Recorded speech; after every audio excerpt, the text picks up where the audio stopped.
Breaking news tonight. Back to business. The state's partially reopening this weekend. Another dozen set to in the coming week. We're with the barbershops and gyms as they open their doors, while across the country, more states see record cases of coronavirus. The new fears of a possible meat shortage across the country as a meat processing employee speaks out. Ambulances start coming to our plant. People start being carried out of there. The alleged risks to employees there. This stunning warning from the WHO. There's no evidence having the coronavirus will prevent you from getting it again. What that really means.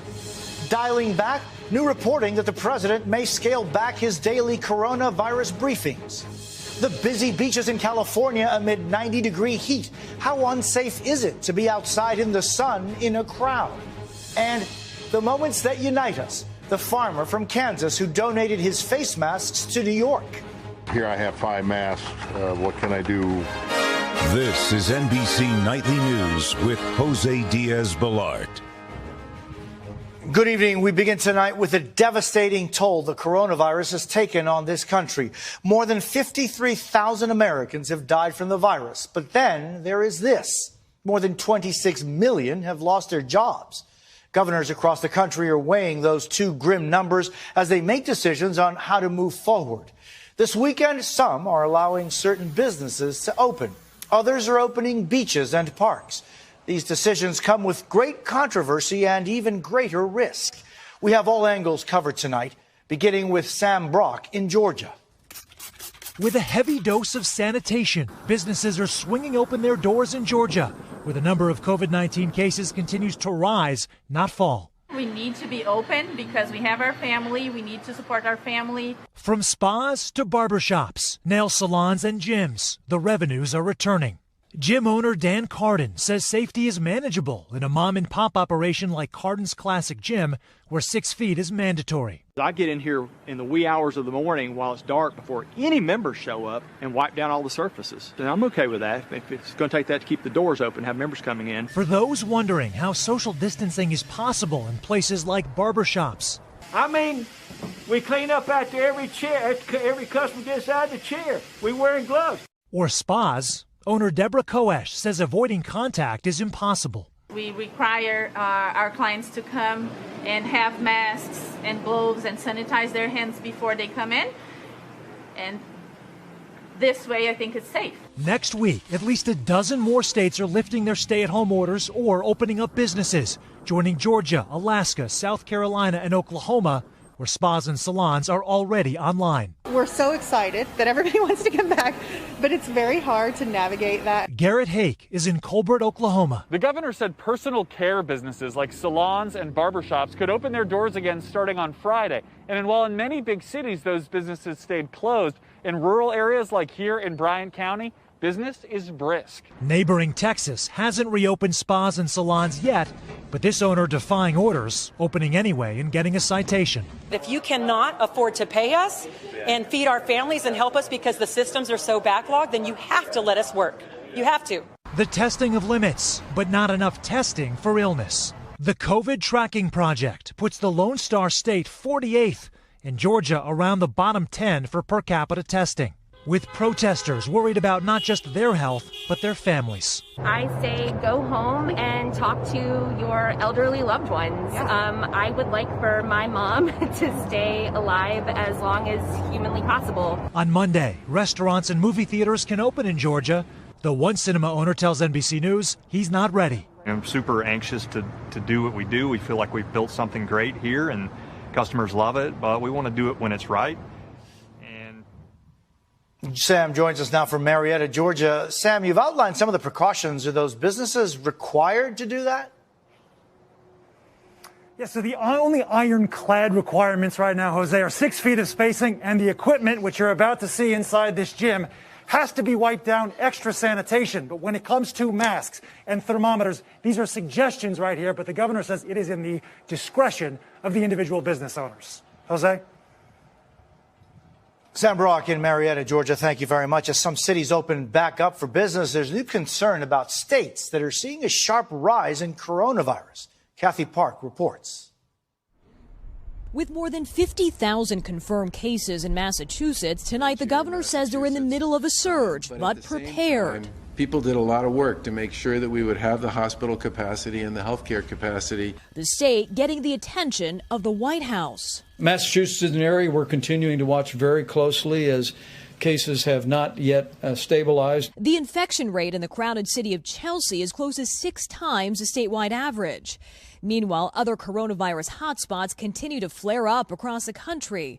Illinois, Pennsylvania, and the tri-state still recording a high number of infections. In the nation's epicenter, Governor Andrew Cuomo says numbers are close to what they were 3 weeks ago, and they're doubling the diagnostic testing capacity to 40,000 a day while expanding the eligibility. First responders, healthcare workers, and essential employees. Why? Because these people have been carrying the load.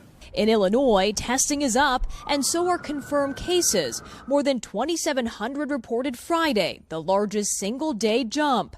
Chicago's Northwestern Medicine is still seeing triple the average number of patients. Our biggest fear right now is just where does this all end? We don't see the light at the end of the tunnel yet because we don't know how long of a tunnel this is. Back in New York, a small gesture with a big impact. A retired Kansas farmer wanted to do his part by sharing an N95 mask with a healthcare worker.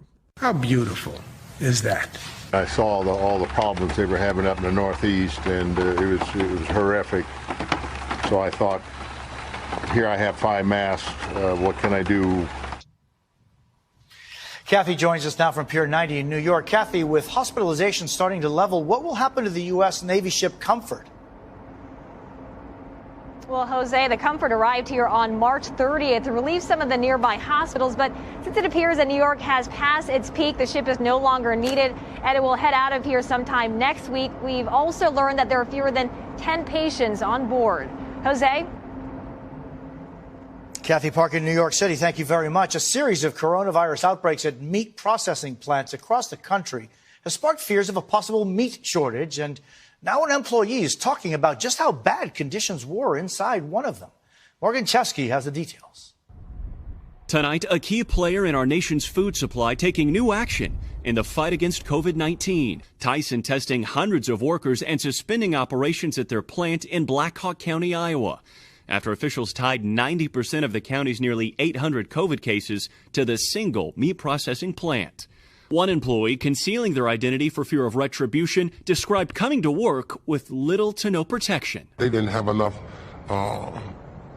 material or masks and things like that to provide to us, so they would start giving us different types of rags and stuff that they had washed and cleaned. Prior to the shutdown, the worker tells us plant managers were asked why fewer employees were showing up, adding the virus was rarely mentioned, if at all. People within our plant started getting sick. Ambulances started coming to our plant. People started being carried out of there. And so we were always asking our supervisors, basically, what is it that's going on here? Tyson telling NBC News in part, we've been working diligently to protect our team members. Early on, we allowed workers to bring their own masks, and we even supplied some until we could secure surgical-style coverings, which we now require all team members to wear.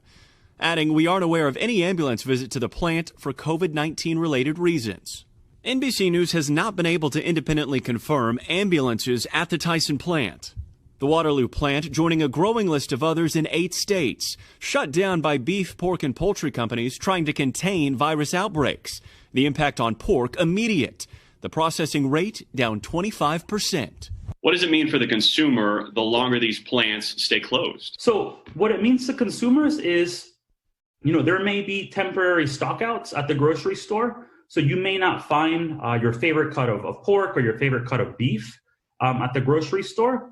But this is temporary. The supply chains will adjust. Back in Waterloo, the mayor stressing the importance of providing food for the country and protecting its workers. So there's a human factor where if you don't protect the workers that are working there, you can't put the food on people's tables.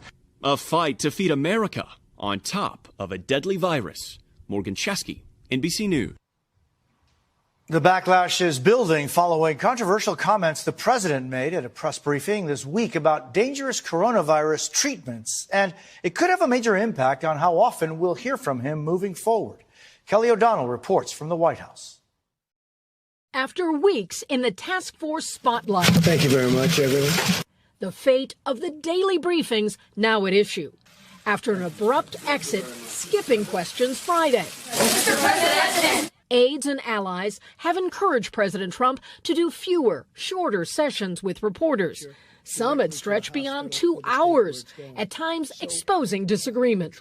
It may not come back at all. There will be coronavirus in the fall. Today, new press secretary Kayleigh McEnany said the president, not advisors, will set the pace. It's entirely his decision, but I believe the president's at his best when he's speaking directly to the American people. Their value under new scrutiny. Thursday, the president asked his medical experts whether UV light and disinfectants that kill the virus on hard surfaces could be used internally to treat patients. Is there a way we can do something like that by injection inside or almost a cleaning? Prompting caution from the Surgeon General and warning from the Lysol brand. Under no circumstances should these chemicals be ingested. The president said he was misunderstood. But I was asking a very sarcastic question. I would suggest the media not take him out of context. I think this president has consistently said from the beginning that people should consult with their doctors. And Kelly, no press briefing today, and the president just explained why. Well, Jose, after leading more than 40 of these press conferences, the president tonight tweeting, what is the purpose of these briefings if the media will only ask, quote, hostile questions and refuse to report the truth? Then he says it's not worth the time and effort. Of course, these briefings are about informing the public of the federal pandemic response. Jose? Kelly O'Donnell at the White House, thank you. Coming up, as beaches fill up, is coronavirus still a threat outside in warmer weather? And throughout the show, we'll bring you the moments that unite us, like this celebration for the Big Easy, a special send-off for a recovered COVID patient finally going home.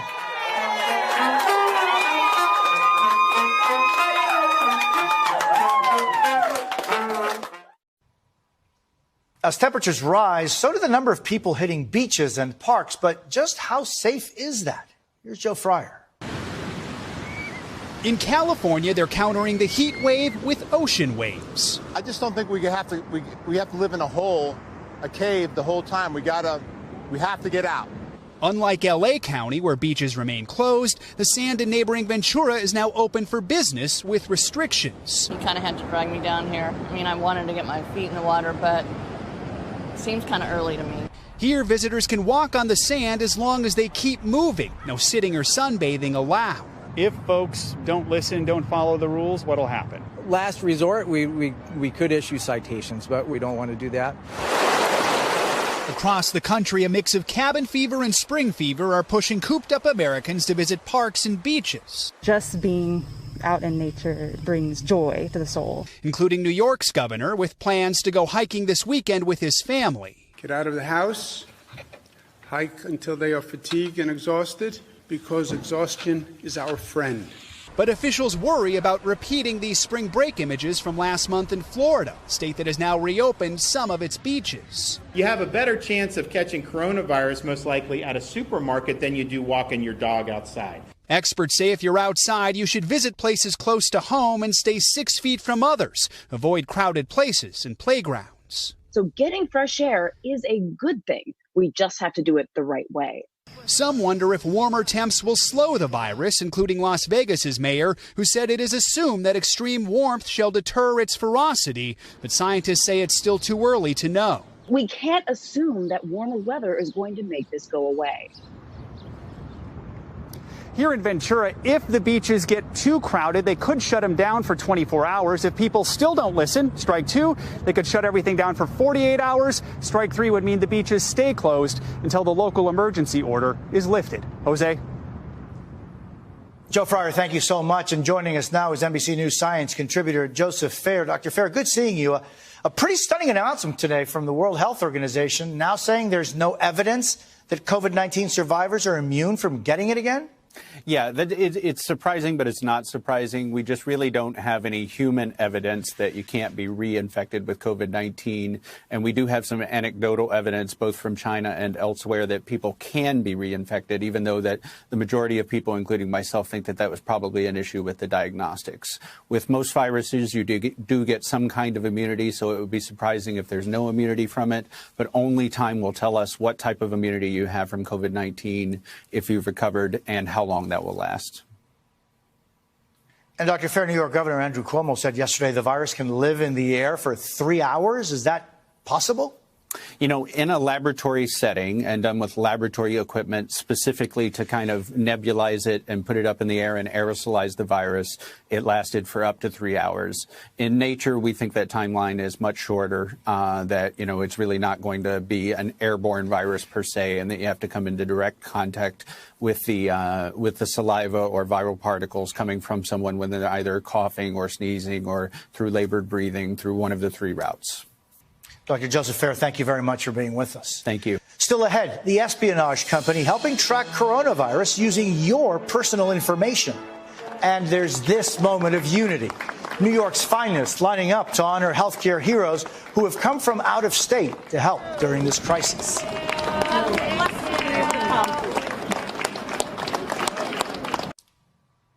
Contact tracing for those exposed to COVID-19 is an important tool to reopen regions. And tonight, correspondent Vicky Nguyen takes us inside a cyber espionage company for an exclusive look at their powerful tracking software. We can get a lot of insight. You're looking at a demonstration of a new program called Fleming. Sick people will have red color indication. Developed by the Israeli cyber intelligence firm NSO, it uses cell phone and public health data to identify where people infected with the coronavirus are and who they're coming in contact with. What you see on the screen is someone who's sick stayed in a location long enough, so that location itself is regarded as infected. Information that could be vital to help governments contain any outbreaks.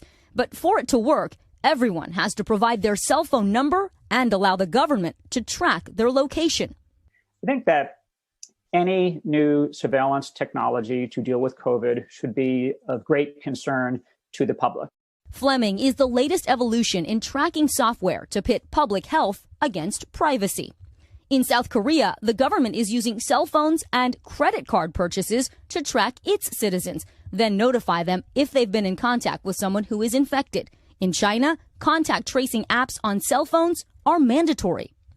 I'm Janice Mackey-Frayer in Beijing, where this is your passport for everything. It's a health code generated by your phone that proves you're virus-free, and you need it to book a train ticket, get into a grocery store, even to go to a coffee shop. Even in Westport, Connecticut, police were set to deploy a drone that could monitor people's temperatures. NSO won't disclose which countries are using its software, but NBC News has confirmed NSO is marketing Fleming in the U.S. The company previously developed Pegasus, a program critics say was used to hack into cell phones of journalists and human rights activists. Shalev, what do you say to critics who say NSO technology has been used to spy on people by governments? And here you are again, providing technology to governments that you will later have no control over. The tools that we are now providing to government is only analytical tool. It cannot spy on people.